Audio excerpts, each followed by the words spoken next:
The mahogany jewelry box sat open on my dresser, mocking me with its empty velvet slot. I didn't panic right away.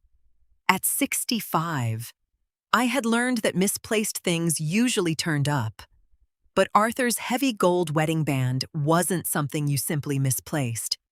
He had worn it for 40 years, and since his passing, it had rested safely in that specific corner of the box. I checked the floor, the drawers, and even the pocket of my robe. Nothing. Footsteps echoed from the hallway. My daughter, Chloe, and her husband, Derek, were dragging a pair of brand-new hard-shell suitcases toward the staircase. They had been living in my guest room for 2 years, supposedly saving for a down payment. Instead, they seemed to be saving for luxury goods. "Mom, can you move your car out of the driveway?" Chloe asked, barely looking up from her phone. "The Uber to the airport is going to be here in 10 minutes. I can't find your father's ring," I stated, watching her face closely. Chloe's shoulders stiffened. She didn't turn around. "I'm sure it's around somewhere. We're in a rush. Mom, Cabo is calling." "It's not around somewhere. It's gone." Derek shifted his weight, suddenly fascinated by the handle of his luggage. "Maybe the cleaning lady moved it," he muttered. "I haven't had a cleaning lady in a decade." "Right. Well, we have to go." Chloe grabbed her designer sunglasses. "Don't stress about it. It's just an old ring." They bustled out the front door, leaving a trail of expensive perfume in their wake. I stood in the silent hallway. I didn't cry. I didn't scream. Instead, I walked straight into their messy bedroom. I wasn't snooping. I was looking for a very specific piece of my life. I found it in the small trash can by Derek's side of the bed. It was a crumpled, yellow receipt from a pawn shop downtown, dated yesterday. Under the item description, it read, "Heavy men's gold band, vintage." A cold clarity washed over me. There would be no dramatic arguments. Just a calm, necessary correction, of course. The bell above the pawn shop door chimed, a tinny sound that felt entirely out of place in my normally quiet afternoon. The shop smelled of brass polish and stale coffee. Behind the counter stood a man with graying temples, meticulously cleaning a vintage watch through a jeweler's loop. I placed the crumpled yellow receipt on the scratched glass counter. He picked it up, adjusting his glasses. "Can I help you with this, ma'am?" Usually, the person who pawned the item has to be the one to claim it. "The woman who pawned it is my daughter," I replied, keeping my voice steady and low. "She stole it from my bedroom. It belonged to my late husband, Arthur." The man looked up, his eyes widening in recognition. "Wait. Arthur Vance, the custom gem cutter." I nodded slowly. Arthur had a reputation in the local jewelry district before he retired. "I'm Sam." He offered a sympathetic nod. "I knew Arthur. When that young woman came in yesterday, I recognized his maker's mark on the inside of the band. She clearly had no idea what she was holding. She just wanted quick cash. Asked for $1,200. $1,200, I repeated, the number leaving a bitter taste in my mouth. That was the cost of a luxury resort upgrade in Mexico. I bought it from her straight out. Sam reached under the counter and pulled out a heavy steel lockbox. I didn't put it in the display case. I figured something was wrong. He placed the familiar gold band on the glass. Seeing it again sent a sharp ache through my chest, but I pushed the emotion aside. "Thank you, Sam. I'll write you a check for the $1,200 right now." Sam held up a hand. "Hold on. Mrs. Vance, before you do anything, you need to see this." He picked up the ring with a pair of tweezers. Arthur was a master craftsman. Your daughter thought this was just a chunky piece of gold. But when I cleaned it, I noticed the microscopic seam. He looked me right in the eye, lowering his voice. You won't believe what we found inside. Sam retrieved a specialized, tiny tool from his apron pocket. He pressed the tip against a practically invisible groove on the inner curve of the heavy gold band. With a soft, metallic click, the top section of the ring slid back on a hidden track. I stopped breathing. Nestled perfectly inside a custom-carved compartment was a brilliant, flawless pink diamond. It caught the harsh fluorescent light of the pawn shop and fractured it into a dozen warm, rosy sparks. Arthur always said he was holding on to his masterpiece for a rainy day, Sam murmured in awe. I've been in this business for 30 years. A natural, fancy pink diamond with this clarity and cut. It's easily worth $350,000. Maybe more at the right auction. I stared at the stone. Arthur had never mentioned it, but it made perfect sense. He was a quiet man who believed in ultimate security. He had left me a literal fortune, hidden right in plain sight, and my daughter had traded it for a week of margaritas and beach towels. She didn't know, I stated flatly. She barely looked at it, Sam confirmed. Just took the cash and ran out the door. I opened my purse, pulled out my checkbook, and wrote Sam a check for the $1,200 pawn price, plus a generous bonus for his integrity. You are a good man, Sam. Thank you for keeping Arthur's secret safe. Keep it locked up, Mrs. Vance, he warned, handing me the ring. I slipped the heavy gold band into my zippered inside pocket, pressing my hand against the fabric. The drive home felt different. The house, when I unlocked the front door, felt different too.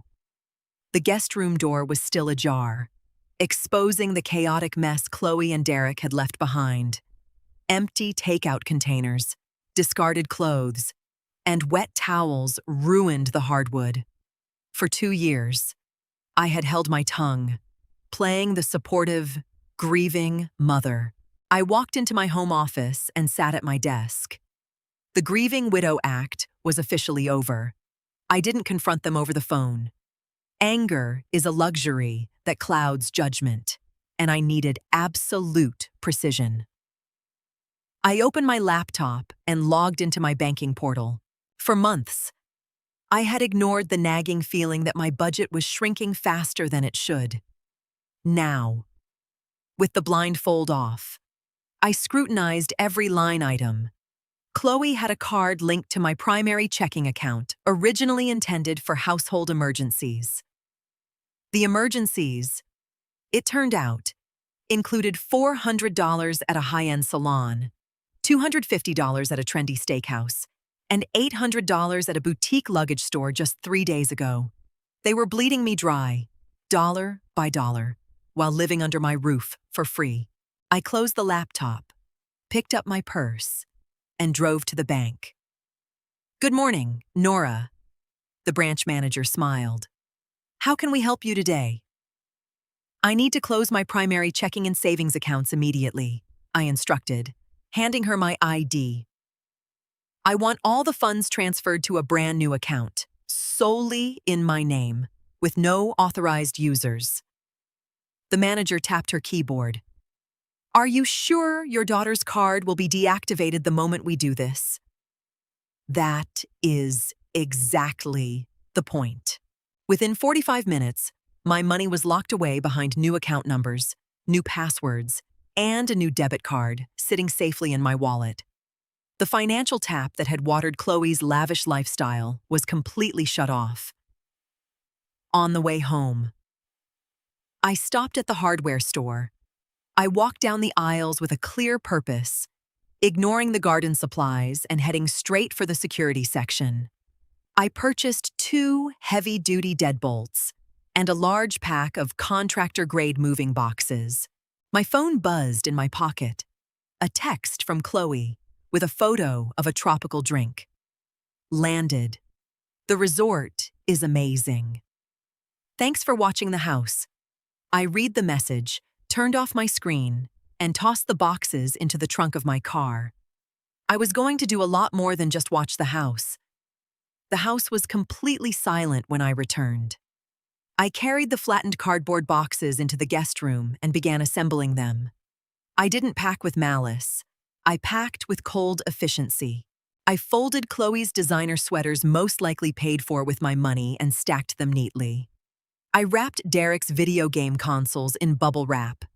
I gathered the expensive cosmetics scattered across the bathroom counter and placed them in a zip-top bag. It took me 4 hours to dismantle 2 years of their entitlement. When I finished, 22 brown boxes sat perfectly stacked in the center of the room. The space suddenly looked huge, smelling faintly of cleaning spray instead of their cloying perfumes. I dragged each box down the hallway, through the kitchen, and out into the garage. I organized them neatly against the back wall, far away from my car. I even left a clear path so they wouldn't trip when they eventually came to collect their things. Next came the hardware. Changing a deadbolt is surprisingly simple if you have the right screwdriver and a bit of patience. I unscrewed the brass plates on the front door, pulling out the old lock mechanism that Chloe and Derek had keys for. I slid the new, heavier deadbolt into place, tightening the screws until it was perfectly flush. I did the exact same thing to the back patio door.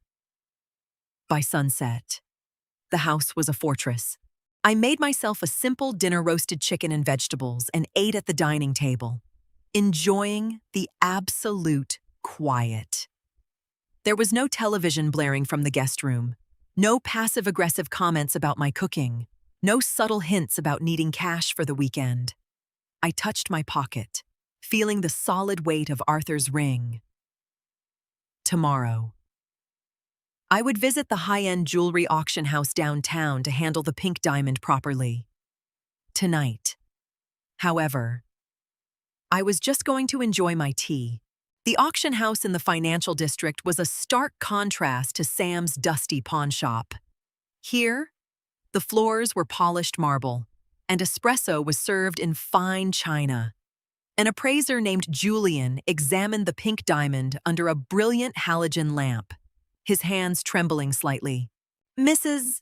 Vance, this is extraordinary," Julian breathed, lowering his loupe. "Your husband was a master. We have several private collectors who would bypass a public auction entirely for a stone of this caliber. I can comfortably secure a private sale of $350,000 within the week." "Do it," I replied, sipping my espresso. "Direct wire transfer to my new account." Over the next few days, I settled into a new rhythm. I reorganized the guest room into a sewing and reading space. I woke up early, tended to my garden, and slept peacefully through the night. The heavy weight I had been carrying since Arthur died, a weight made heavier by my daughter's constant demands, had simply evaporated. On day 5 of their Cabo trip, my phone lit up while I was watering the hydrangeas. The screen displayed an international number. I let it go to voicemail. 5 minutes later, it rang again. Then a third time. I finally pressed accept, putting it on speaker. "Mom!" Chloe's voice bordered on hysterical. The sound of crashing waves in the background was entirely drowned out by her panic. "Mom! You need to call the bank. My card keeps getting declined." "I know," I answered, clipping a dead leaf from a stem. "What do you mean you know?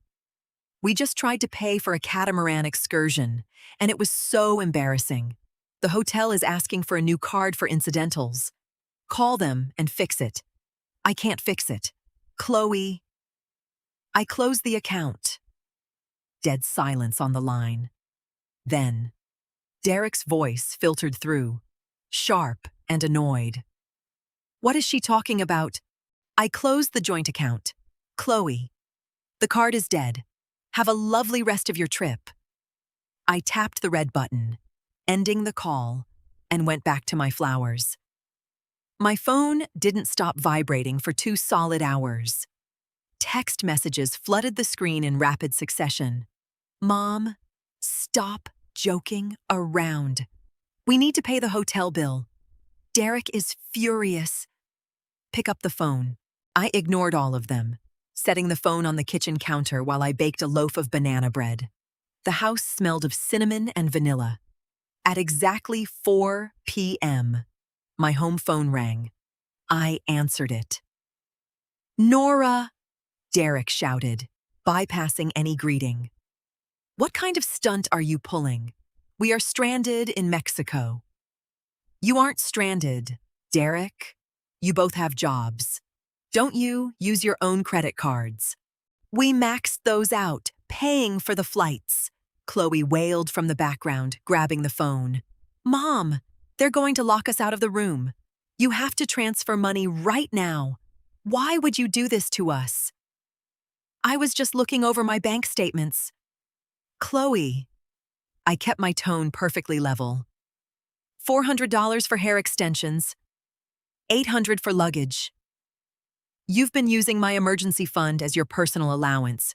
So, I removed your access. We're your family. You're supposed to help us. I did help you. I gave you a free place to live for 2 years so you could save money.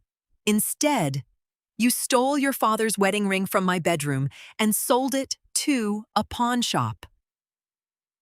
The line went completely dead. Not a gasp. Not an excuse. Just the sudden, sharp click of the call ending. The realization had hit her. She knew she was caught. I poured myself a cup of tea, cutting a thick slice of warm banana bread. They would have to scramble, probably begging friends for a loan to cover their hotel bill and change their flights. That was no longer my problem. My problem was deciding what color to paint the new reading room. A bright yellow taxi idled in my driveway 3 days earlier than their scheduled return. I watched through the sheer living room curtains as Chloe and Derek hauled their heavy suitcases up the front walkway. They looked miserable. The tropical tans couldn't hide the deep scowls on their sunburned faces. Derek marched up to the front door, aggressively shoving his key into the deadbolt. He twisted. Nothing happened. He pulled the key out, checked it, and shoved it back in, rattling the handle. It's jammed, he snapped. Chloe pushed past him, inserting her own key. When it failed to turn, she banged her fist against the heavy wood. Mom, open the door. I picked up the small, black plastic garage door opener from the entryway table. I unlatched the front door and pulled it open just enough to stand in the frame. I didn't invite them in. Are you crazy? You locked us out, Derek shouted, his face turning a deeper shade of red. We had to borrow money from my brother just to fly standby. You don't live here anymore, I stated, holding up my hand to stop Chloe's incoming tirade. You lost the right to live under my roof the moment you stole from me. It was just an old ring, Chloe screamed, tears of frustration finally spilling over. Dad is gone. He doesn't need it. You have a massive house and plenty of money. I'm your only daughter. That ring was basically my inheritance anyway. I studied her. There was no remorse, only anger that she had been caught and inconvenienced. I tossed the black plastic clicker onto the porch mat at her feet. Your things are packed in boxes in the garage. Take them and leave. You can't do this, she sobbed, stomping her foot like a toddler. I sold it for $1,200. I'll pay you back. I looked at her, a genuine, cold smile touching my lips. I know what you sold it for. You sold it for $1,200, I repeated, my voice echoing slightly on the porch. Which was very generous of Sam at the pawn shop. Considering he recognized Arthur's maker's mark, Chloe sniffled, crossing her arms defensively. So what? You got it back. Just let us in. Mom, we're tired. I did get it back. Sam was kind enough to hold it for me. He also showed me what you missed when you decided to pawn your father's legacy for a beach vacation. Derek squinted, looking wary. What are you talking about? Your father was a master gem cutter. The ring was custom made. Inside the band was a hidden, spring-loaded compartment. You didn't know that, did you? Chloe? Her face drained of color, the sunburn suddenly looking splotchy and pale. A compartment. Yes. Holding a flawless, natural pink diamond. I watched her eyes widen in absolute horror. I sold the diamond to a private collector 2 days ago. It went for $350,000. Derek's jaw actually dropped. He looked at Chloe, sheer venom in his expression. You sold a $300,000 ring for $1,000. The money from the sale is in a secure trust, solely in my name. I continued smoothly, ignoring Derek's outburst. So, when you talk about your inheritance, Chloe, just remember you held it in your hand and traded it away for a week in Cabo. You already took your cut. Chloe staggered back a step, looking as if I had physically struck her. She couldn't speak. The sheer weight of her own greed and stupidity had completely paralyzed her. The garage clicker is on the mat. Return it to the mailbox when you finish loading your boxes. Do not come to my front door again. I stepped back inside and firmly closed the heavy wooden door. The sound of the new deadbolt clicking perfectly into place was the most satisfying noise I had heard in years. A smaller space means fewer shadows, and my new condo is filled entirely with light. 6 months after the incident on the porch, I sold the large, empty family home. The maintenance was too much, and the memories, both good and bad, were too heavy. I bought a beautiful 2-bedroom apartment overlooking a quiet park. The $350,000 from Arthur's diamond, combined with the house sale, ensured I would never have to worry about money for the rest of my life. I was sipping coffee on my balcony when my cell phone chimed. It was a text from Chloe. Hey, Mom. Derek and I split up. I got my own apartment. Can we get coffee sometime? I really miss you. I looked at the message for a long time. Over the past few months, she had tried this a few times. The panic of losing her financial safety net had eventually turned into apologies. I knew they weren't entirely genuine. She still viewed me as a bank, just a bank with stricter security. I typed a reply. I am glad you have your own place. We can meet at the diner on 4th Street next Tuesday at noon. I hit send. I would see her occasionally, in public, neutral spaces, but the boundaries were set in stone. She would never have a key to my home. She would never have access to my bank accounts. The maternal tap was permanently dry. I set the phone face down on the glass table and picked up my book. The sun was warm, my tea was perfectly brewed, and for the first time since Arthur passed, I felt completely in control of my own life. I leaned back in my chair, listening to the birds in the park below, finally enjoying the peace I had earned.